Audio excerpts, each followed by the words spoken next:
नमस्ते, my self Sant Kumar Meena, assistant professor, government college Mandapiya.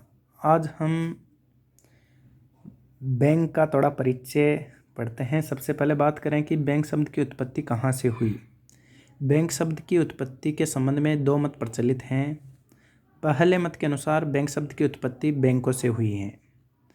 बैंकों का अर्थ है बेंचों पर बैठकर मुद्रा बदलना।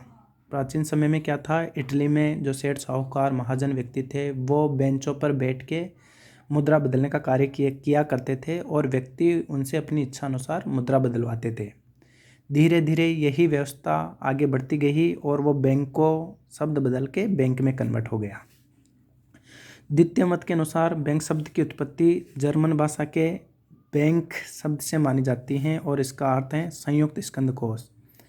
ऐसे कहा जाता है कि 1171 में वेनिस राज्य में आर्थिक संकट उत्पन्न हुआ और उस संकट से उभरने के लिए जो वहाँ का तत्कालीन राजा था उसने जनता से थोड़ा थोड़ा पैसा इकट्ठा किया, ऋण के रूप में लिया और उससे एक कोष का निर्माण हुआ और उस कोष को इन्होंने बैंक का नाम दिया।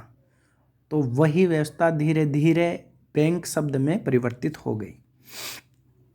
अब ये दो तीन मोस्ट क्वेश्चंस हैं कि आधुनिक बैंकों का प्रारंभ कब माना जाता है। आधुनिक बैंकों का प्रारंभ 1157 में इटली में बैंक ऑफ वेनिस की स्थापना से माना जाता है। 17वीं शताब्दी का सबसे महान बैंक किसे कहा जाता है, बैंक ऑफ एम्स्टर्डम जो हॉलैंड में है उसको 17वीं शताब्दी का महान बैंक माना जाता है। उसकी स्थापना 1609 में हुई। आधुनिक बैंकिंग व्यवस्था की सबसे प्राचीन इकाई किसे कहा जाता है, आधुनिक बैंकिंग व्यवस्था की सबसे प्राचीन इकाई बैंक ऑफ इंग्लैंड को कहा जाता है जिसकी स्थापना 1694 में हुई। अब बात करते हैं भारत में बैंकिंग कानून। जो आज बैंकिंग कानून बना हुआ है, बैंकिंग नियमन अधिनियम 1949, तो इन कानून की क्या आवश्यकता पड़ी या बैंकिंग कानून की आवश्यकता क्यों महसूस की जाने लगी, तो इसके कुछ बिंदु हैं। पहला बिंदु है बैंकों का निरंतर असफल होना। बैंक क्या है, भारत में लगातार असफल हो रहे थे क्योंकि बैंक सर्वप्रथम निजी व्यक्तियों के हाथों में थे। इस कारण से बैंकों के ऊपर से लोगों का विश्वास उठता जा रहा था। तो इन सब बातों को देखते हुए भारत में एक बैंकिंग कानून की आवश्यकता महसूस की जाने लगी जिससे कि बैंकिंग व्यवस्था पे एक कुशल नियंत्रण लगाया जा सके। दूसरा बिंदु है बैंकों का असंतुलित विकास। भारत में बैंकों का संतुलित विकास नहीं हुआ। शहरी क्षेत्रों में बैंकों की शाखाओं में अप्रत्याशित वृद्धि हुई, वहीं दूसरी ओर ग्रामीण क्षेत्रों में बैंकों में किसी प्रकार का विकास नहीं हुआ। तो इस दूरी को समाप्त करने के लिए और देश में बैंकिंग व्यवस्था का समुचित विकास हो, इसके लिए बैंकिंग कानून की आवश्यकता महसूस की जाने लगी। तीसरा बिंदु है देसी बैंकर्स तथा संगठित बैंकिंग में समन्वय का अभाव। बैंकिंग व्यवस्था जब प्रचलित में नहीं थी या उसका विकास कम था, उस समय सेठ साहूकार महाजन सुनार इन व्यक्तियों का वर्चस्व ज़्यादा था।